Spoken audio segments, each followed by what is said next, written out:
안녕하세요. 오늘도 사연살롱을 찾아주셔서 감사합니다. 저는 50대 중반의 여성이에요. 어릴 적 저는 능력 있는 아빠 덕분에 별 걱정 없이 자랐어요. 하지만 중학교 3학년 때 갑작스러운 사고로 아빠가 돌아가시면서 평범했던 저의 생활은 끝나고 말았어요. 그때부터 저는 아빠 없는 아이라는 꼬리표를 달고 살아야 했으니까요. 결혼 전 대학교 강사였던 엄마는 시간이 될 때만 했던 과외 경험을 살려서 공부방을 차리고 본격적으로 학생들을 가르치셨어요. 원래 설명도 잘하시고 원리를 잘 짚어주셔서 저도 학원에 다니지 않고 엄마한테만 배웠었는데 그런 엄마가 공부방을 열자 금방 입소문이 나서 학생들이 계속 들어왔어요. 저는 어릴 적부터 미술에 소질이 있다는 말을 많이 들어서 미대를 가려고 공부 중이었어요. 하지만 어린 제 생각에 미술 공부를 계속하면 엄마한테 너무 부담이 될 것 같았어요. 엄마, 나 미술 그만할래. 하다 보니까 너무 어렵고 힘들어. 지금부터라도 공부 열심히 해보려고. 선생님들이 붓 쥐는 거, 연필 잡는 것만 몇 시간씩 시켜도 아무 말 없이 다 하던 애가 무슨 소리야. 뭐든지 공부하다 보면 어려울 때가 닥치는 거야. 그때를 잘 넘겨야 다른 일을 해도 극복할 힘이 생겨. 미술로 꼭 대학 안 가도 되니까 일단은 계속 배워봐. 근데 대학 안 갈 거면 굳이 이렇게 비싸게 가입까지 하면서 배울 필요 없잖아. 나 돈 안 드는 공부할래. 레슨비랑 재료비 때문이라면 걱정할 거 하나도 없어. 아빠가 수희 너 태어났을 때부터 대학 보낸다고 저금해 놓은 걸로 너 배울 만큼은 다 감당할 수 있으니까 넌 열심히 하기만 해. 엄마는 처음부터 제가 돈 때문에 미술을 그만두겠다고 한 걸 눈치채고 있었어요. 그래서 거짓말이 아니라는 걸 알려주려고 아빠 통장까지 보여주셨죠. 통장을 보는데 아빠의 마음이 느껴져서 뭉클해졌어요. 저는 전보다 더 열심히 해서 엄마 아빠의 응원에 보답하려고 했어요. 대학도 제가 4년간 장학금을 받을 수 있는 곳으로 지원해서 넉넉한 점수로 비교적 쉽게 합격했죠. 우리 딸 장하다. 남들은 재수 삼수도 하는데 이렇게 한 번에 들어가고 장학금까지 받고 너무너무 고마워. 라며 엄마는 저를 끌어안고 눈물을 글썽이셨어요. 저는 대학에 가서도 좋은 학점을 유지하며 대형 미술학원에서 아르바이트를 했어요. 대학생이 된 후부터 저는 한 번도 엄마한테 용돈을 타지 않았고 입시철에는 학원뿐 아니라 개인 가입까지 해서 엄마한테 선물도 사드리고 제가 용돈을 드리기도 했어요. 엄마, 이제 학생 수도 좀 줄이고 편하게 하면 안 돼? 보조 선생님 두고 주말에는 쉬어. 그동안 하루도 안 쉬었잖아. 이 일도 평생 할 수 있는 게 아닌데 아직 나 필요하다고 오는 학생들이 있을 때 열심히 해야지. 엄마 아직 팔팔하니까 걱정하지 마. 그러던 엄마는 제가 대학을 졸업하고 미술교사 임용고시에 합격한 기쁨을 다 누리지도 못하고 암으로 쓰러지고 말았어요. 그리고 제가 학교 배정을 받고 얼마 안 돼서 저 세상으로 가버리셨어요. 억지로라도 엄마가 일을 줄이고 쉴 수 있게 했어야 하는데 그런 뒤늦은 후회가 물밀듯 밀려왔어요. 내가 엄마를 더 말렸어야 됐는데 그랬으면 이렇게 빨리 가버리지 않았을 텐데. 정말 미안해 엄마. 효도도 못하고 엄마 보내서 정말 미안해. 하지만 언제까지고 그러고 있을 수만은 없었어요. 학교에는 제가 맡은 학생들이 있었고 그 아이들을 가르쳐야 했으니까요. 교감 선생님과 교무부장 선생님이 신입 교사들한테 굉장히 깐깐한 편이었고 수업뿐 아니라 교무실 안에 다른 잡일도 맡겼기 때문에 학생으로 다닐 때보다 교사 생활이 더 힘들었어요. 저는 정근 갈 때까지 어떻게든 참자고 생각하며 버텼어요. 하지만 매일 경무에 시달리다가 휴일만 되면 피곤해서 잠만 자는 생활에 저도 모르게 허무함을 느꼈고 점점 저는 우울해졌던 것 같아요. 그 즈음에 지역 노인들에게 그림 교실이 있는 걸 알게 됐어요. 그림을 배우고 싶은 어르신들은 많은데 선생님이 부족하다고 하더라고요. 돈은 거의 받지 않은 거나 다름없었지만 좋은 일을 하고 싶어서 신청을 했죠. 그랬더니 바로 연락이 와서 돌아오는 주부터 격주로 지역센터에 가서 노인분들에게 그림을 가르치게 됐어요. 나이가 들면 다시 어려진다고 하던가요. 어르신들은 정말 천진난만할 정도로 즐겁게 그림을 그렸고 가르치는 저도 그런 분들을 보며 보람찼어요. 그러다 보니 그림 교실에 정이 붙어서 누가 시키지도 않는데 교실 청소도 하고 간식 준비도 해서 나눠드리곤 했어요. 센터 직원들이나 저한테 배우시는 분들이 그런 저를 칭찬했지만 저 스스로 의미 있는 시간을 갖고 싶어서 했던 일들이었죠. 그 시간들은 제게 힐링이 됐고 덕분에 학교에서 버틸 수 있게 됐어요. 전보다 스트레스도 덜 받았고 학생들 가르치는데도 도움이 됐거든요. 교감이나 교무부장이 뭐라고 해도 그러려니 넘어가게 되더라고요. 지역센터에 꾸준히 나가다 보니 제가 맡은 반이 아닌 어르신들과도 인사를 하게 돼서 두루두루 낯이 익었어요. 그 중에 노인분들 중에서는 좀 젊은 축에 속하는 할머니가 계셨어요. 김수희 선생님은 항상 열심히 해서 참 보기 좋아. 나 다음 달에는 선생님 반도 신청해서 2개 들을 거야. 그러면 실력도 더 빨리 늘겠지? 지금도 충분히 잘하고 계시는데요. 너무 무리하지 마시고 체력 되시는 만큼만 차근차근 하시다 보면 엄청 잘 그리게 되실 거예요. 내가 김수희 선생님한테 배우고 싶어서 그러지. 근데 반을 바꿔버리면 우리 반 선생님이 섭섭하지 않겠어? 그러니까 2개 듣는다는 거지. 그러시면 시간 되시는 날 제가 조금 봐드릴게요. 어르신 말씀대로 다른 선생님이 섭섭해 하시잖아요. 아유, 고마워. 안 그래도 여기 안 오는 휴일에는 참 척척했는데 그렇게 말해주니 너무 좋네. 자녀분들하고 같이 안 사시나 봐요. 우리 애들은 다 외국 가서 지들 할 일 하며 잘 살아. 영감 먼저 가고 이제 나 혼자 있으려니 사람이 그리울 때가 많네. 선생님 부모님은 참 좋으시겠어. 이렇게 이쁜 딸이 옆에 있으니 말이야. 저희 부모님은 2분 다 돌아가셨어요.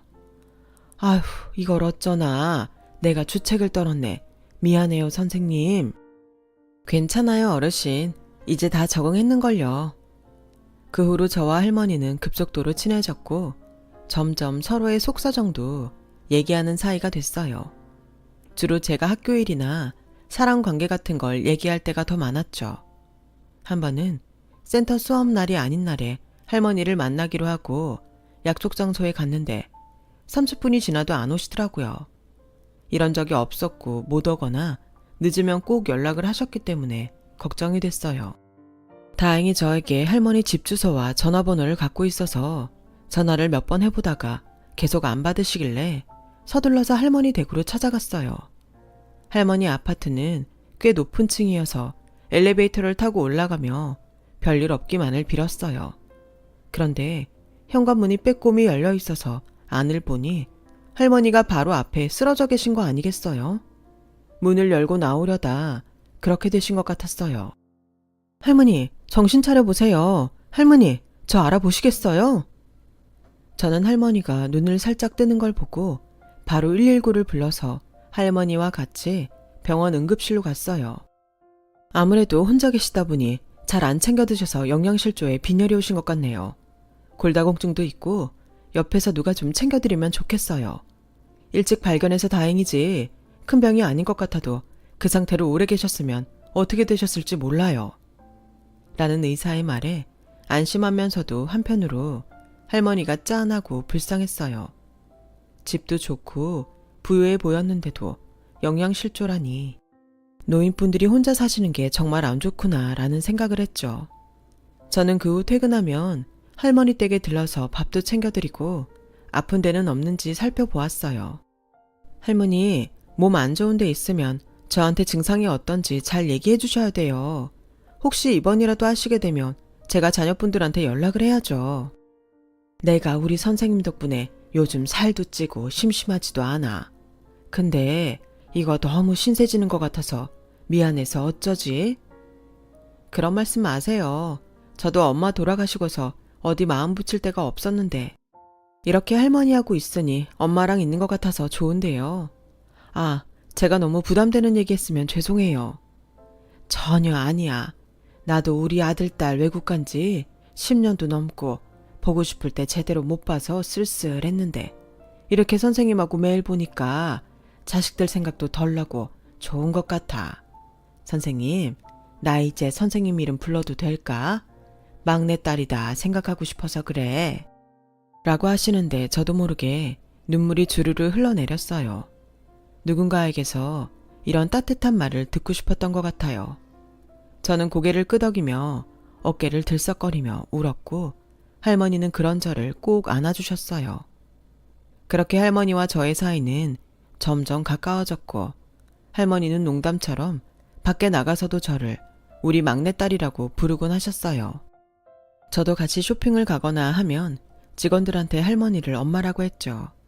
할머니는 저에게 든든한 마음의 지원군이 돼주셨어요. 엄마가 돌아가신 후 그런 분이 생기니 학교에서 아무리 힘든 일이 있어도 별로 괴롭지 않더군요. 오히려 생활에 활기가 돌았어요. 그러던 중 저는 곧 퇴직하시는 선생님의 권유로 한 남자를 만나게 됐어요. 내가 김 선생 쭉 지켜보니까 불평도 없고 교감 교무부장이 별소리를 다 해도 묵묵히 자기 할 일 잘해내는 거 보고 꼭 소개해줘야겠다고 생각했지. 이 사람 아주 능력있고 똑똑한 사람인데 김 선생처럼 참한 사람 찾더라고. 잘 사귀어봐. 내가 퇴직하면서 김 선생한테 주는 선물이야. 그 선생님 말처럼 남자는 디자인 관련 중소기업을 운영하는 사람이었어요. 남자는 저한테 호감을 보이며 데이트 신청을 했고 저도 좋다고 했어요. 일단은 가벼운 마음으로 만나보자는 생각이었어요. 그 사람과 제 환경이 너무 차이가 났으니까요. 하지만 남자는 진지했고 그런 건 아무 문제가 안 된다고 했어요. 내가 집안이나 환경 따지는 사람이었으면 처음부터 만나지도 않았을 거야. 서로 마음 잘 통하고 좋아하는 게 제일 중요하지. 그게 무슨 상관이야. 나는 수희 너랑 결혼하고 싶어. 그러니까 지금부터라도 진지하게 생각해줘. 그 말은 너무 고마운데 내가 아직 결혼 생각을 해본 적은 없어. 조금만 더 기다려줘. 그럼 나도 마음을 정할 수 있을 것 같아. 그렇게 저와 남자는 1년 가까이 사귀었고 그 사람의 한결같은 마음에 저도 결혼을 하겠다고 했어요. 그런데 남자 집안에서는 엄청나게 반대를 했다고 하더군요. 솔직히 우리 집에서 이럴 줄은 몰랐어. 특히 엄마는 항상 조건보다 사람이 중요하다고 하셔서 정말 예상 못했는데 엄마 반대가 제일 심해. 라며 굉장히 당황하더라고요. 저는 어느 정도 각오하고 있었기 때문에 담담했어요. 그런데 남자 어머니가 학교까지 찾아오실 줄은 미처 몰랐죠. 김수희 씨, 당신이 순진한 우리 아들한테 접근해서 꼬리 쳤다며? 학교 선생이란 작자가 이러니 애들이 뭘 보고 배우겠어. 아니, 양심이 썩어도 유분수지? 이딴 변두리 똥통학교 선생질하면서 어디 감히 우리 착한 아들을 넘봐? 당장 떨어져. 안 그러면 가만 안 둘 거야. 라며 복도에서 삿대질을 하며 소리를 쳤어요. 저는 너무 수치스럽고 창피했지만 그런 몰상식한 말에 대꾸할 수 없어서 그저 참았죠. 그러자 학교에서는 선생들 사이에 제가 꽃뱀이라고 소문이 퍼졌고 교감 선생님은 저한테 품행이 좋지 못하다며 평가에서 최하위점을 주고 매일 불러다가 아무거나 꼬투리 잡고 야단을 쳤어요. 저는 정신적으로 너무 힘들었고 결혼을 포기하겠다고 했어요. 너까지 이러면 어떡해. 내가 부모님 설득할게. 너를 잘 모르니까 그러시는 거지. 만나보면 마음이 달라지실 거야. 그럴 것 같지 않아서 그래. 내가 지금 학교에서 얼마나 시달리는지 알아? 어떻게 학교에 와서 사람을 그렇게 망신 줄 수 있어? 남자는 제 말을 듣고 자기 엄마한테 뭐라고 했는지 저를 보자며 집으로 오라고 하더라고요. 학교가 끝나고 남자 집에 갔는데 그 사람은 제가 오는 걸 몰랐는지 놀라더군요. 내가 불렀다. 너도 우리 집에 저런 사람이 얼마나 안 어울리는지 직접 봐야 되지 않겠니? 네가 저 작자한테 단단히 홀려서 정신을 못 차리니 우리가 이렇게까지 하는 거야. 아니, 사람을 불러다 놓고 그런 말씀을 하시면 어떡해요. 정말 제가 알던 부모님 맞아요? 사람이 중심이 돼야 한다더니 어떻게 그런 말씀을 하세요? 저거 봐. 댁이 우리 애를 얼마나 세뇌교육을 시켰는지 저렇게 대든다니까. 사춘기 때도 반항 한번 안 하던 애를 댁이 망친 거야. 우리 집 봐봐. 당신이 있는 환경이랑 너무 다르잖아. 100번 양보해서 못 살 수는 있다고 치지만 부모도 없이 혼자 큰 건 안 되지. 저도 부모님 계셨어요. 어릴 때는 이런 집에서도 살아봤고요. 엄마도 돌아가신 지 몇 년 안 되세요. 교양 있으신 분들이 그런 걸로 뭐라고 하시는 게 전 더 이해가 안 되네요. 라고 하자 남자 아버지가 벌떡 일어나며 어른들 얘기하는데 따박따박 말 대답하고 되바라진 거 봐. 종환이 너는 저런 걸 보고도 진짜 쟤랑 결혼하고 싶으면 이 집에서 나가. 난 저 따위 꼴 못 본다. 라며 방으로 들어가 버렸어요. 저도 너무 속이 상해서 더 이상 말도 안 하고 나와버렸죠. 남자는 미안하다면서 계속 저를 설득했지만 솔직히 그 사람한테도 정이 다 떨어져 버렸어요. 그런 부모한테 교육받고 자랐는데 언제 사람이 변할지 모르잖아요. 그런데 며칠 후 더 황당한 일이 벌어졌어요.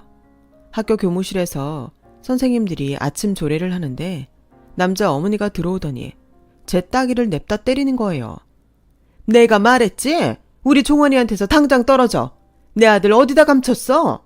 네가 집에서 나오라고 꼬셨잖아. 얼른 풀어. 저야말로 어디 있는지 알고 싶네요. 그래야 헤어진다는 말도 할 텐데요. 아니 이게 그래도 꼬박꼬박 뭘 잘했다고 말댔구야.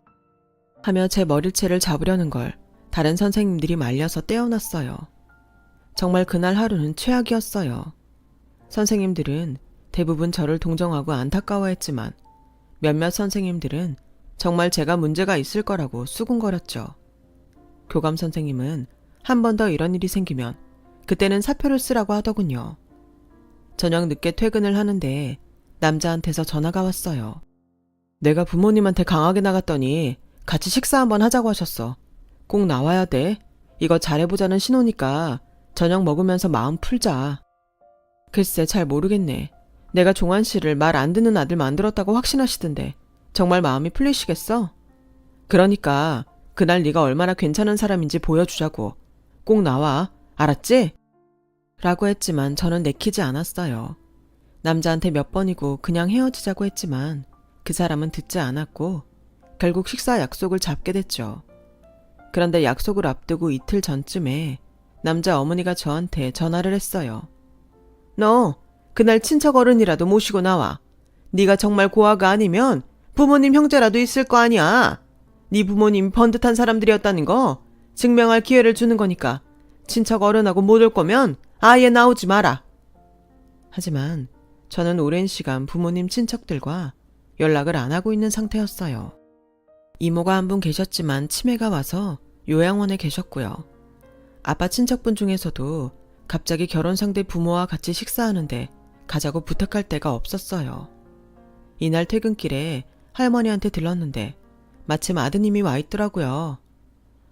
아우 이제야 뵙네요. 우리 엄마 이렇게 잘 챙겨주셔서 너무 감사합니다. 저나 제 동생이나 외국에서 살다 보니 엄마한테 소홀했던 것 같아요. 그 자리를 채워주셔서 진짜 고맙습니다. 라며 몇 번이고 제 손을 잡고 인사를 했고 같이 밥을 먹자며 저를 데리고 한정식집에 갔어요. 제 표정이 계속 좋지 않았는지 할머니는 아들이 잠깐 나간 사이에 무슨 일이 있냐고 물어보셨고 저는 자초지종을 털어놨어요. 그런 일이 있었으면 진작 얘기를 했어야지. 왜 혼자 끙끙대고 있었어? 아무리 저한테 딸처럼 대해주셔도 이런 얘기는 부담이 될 수 있잖아요. 그리고 할머니한테 너무 의존하게 될까봐 조심스러웠어요.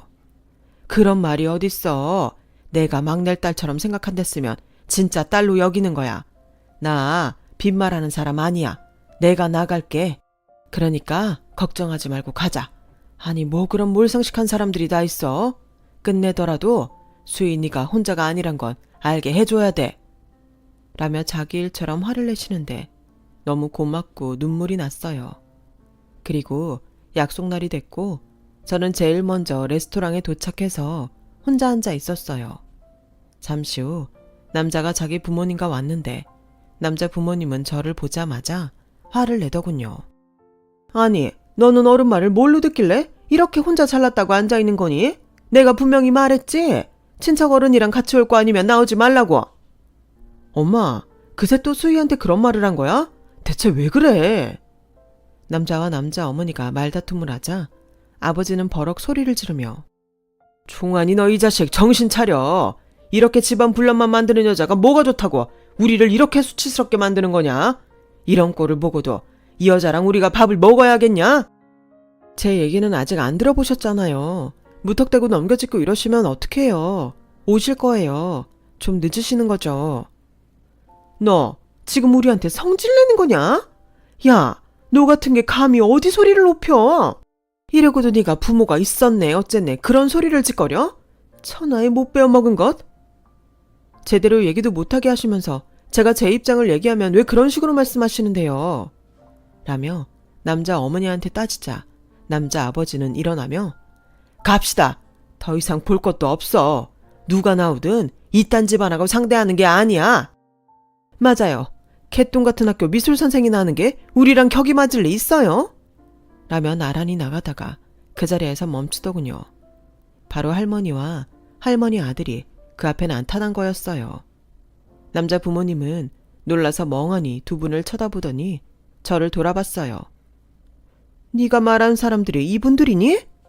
라며 남자 어머니가 아까보다 기죽은 목소리로 묻더군요. 그도 그럴 게 할머니와 할머니 아들이 고급 명품을 너무 세련되게 차리고 나오셨는데 정말 품이 있어 보였거든요. 할머니는 남자 부모님을 차갑게 보시더니 저한테 오셔서 제 손을 잡으셨고 할머니 아들은 남자 아버지한테 명함을 건넸어요. 그 명함을 본 남자 부모님은 얼굴이 창백해지더니 말을 못하더군요. 할머니 아들은 미국에서 크게 사업을 하는 사람이었고 할머니는 강남에 건물을 몇 채나 갖고 있는 속된 말로 큰손이었던 거예요.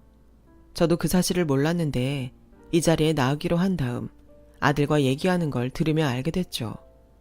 그만큼 할머니는 자신이 가진 걸 자랑하지도 않았고 재산에 비해 검소하게 사는 편이었어요. 너 혹시 우리한테 일부러 말 안 했니? 이런 분들이 너랑 아는 사이면 미리 말을 했어야지. 라며 남자 어머니가 떨며 말하자 할머니는 카랑카랑한 목소리로 누가 그런 얘기를 떠들며 다닌답니까? 천박하게. 내가 아들하고 같이 일부러 일찍 와서 다 들었습니다. 교양머리 없고 못 배워먹은 게 누군데 우리 수희한테 그런 말을 해요. 내가 일부러 오늘 만나자고 했어요.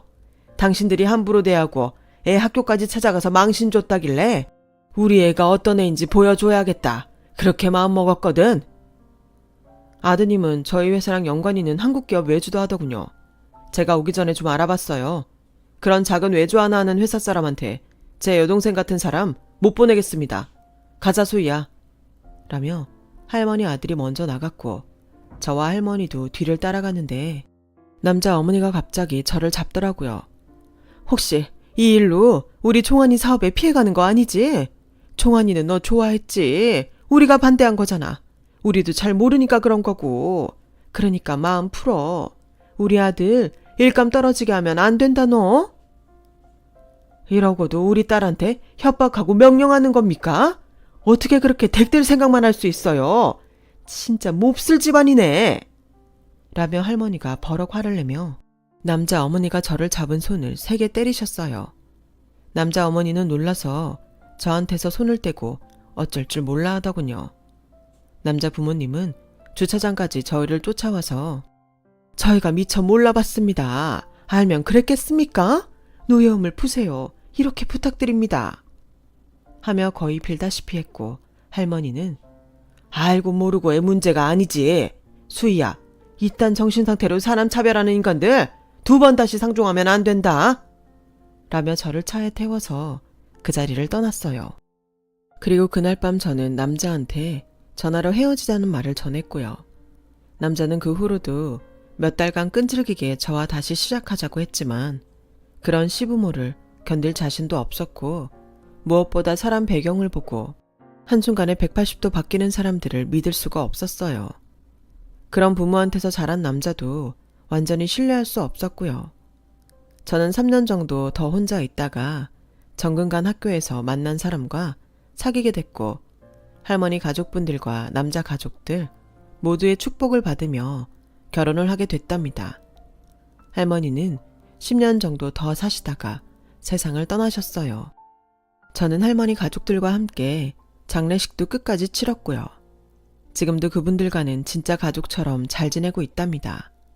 제 얘기는 여기까지예요. 끝까지 들어주신 분들 모두 감사드리고요. 혹시 힘든 일을 겪고 계신 분들이 있다면 또 좋은 날이 온다고 응원해드리고 싶어요. 다들 행복하시고 건강하세요. 여러분, 사연 댓글에 응원과 현명한 조언 부탁드려요. 좋아요와 구독은 저에게 큰 힘이 됩니다. 오늘도 좋은 일 가득하세요.